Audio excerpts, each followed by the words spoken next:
नांदेडमधून एक धक्कादायक बातमी समोर येत आहे। उमरी तालुक्यातील बोरसा येथे वीज कोसळून 8 शेळ्या आणि 1 गाय दगावल्याची दुर्दैवी घटना घडली आहे। या घटनेमुळे शेतकऱ्यांवर मोठे आर्थिक संकट कोसळले आहे। नांदेड जिल्ह्यात सायंकाळच्या सुमारास वादळी वाऱ्यासह जोरदार पावसाने हजेरी लावली।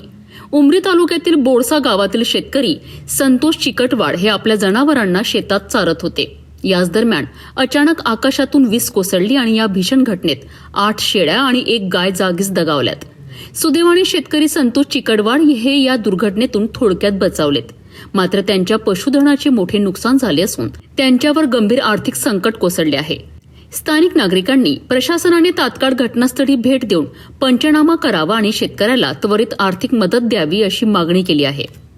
नैसर्गिक आपत्तीमुळे पुन्हा एकदा शेतकऱ्यांचे मोठे नुकसान झाले आहे। आता प्रशासन किती वेगाने मदतीचा हात पुढे करते याकडे सर्वांचे लक्ष लागले आहे।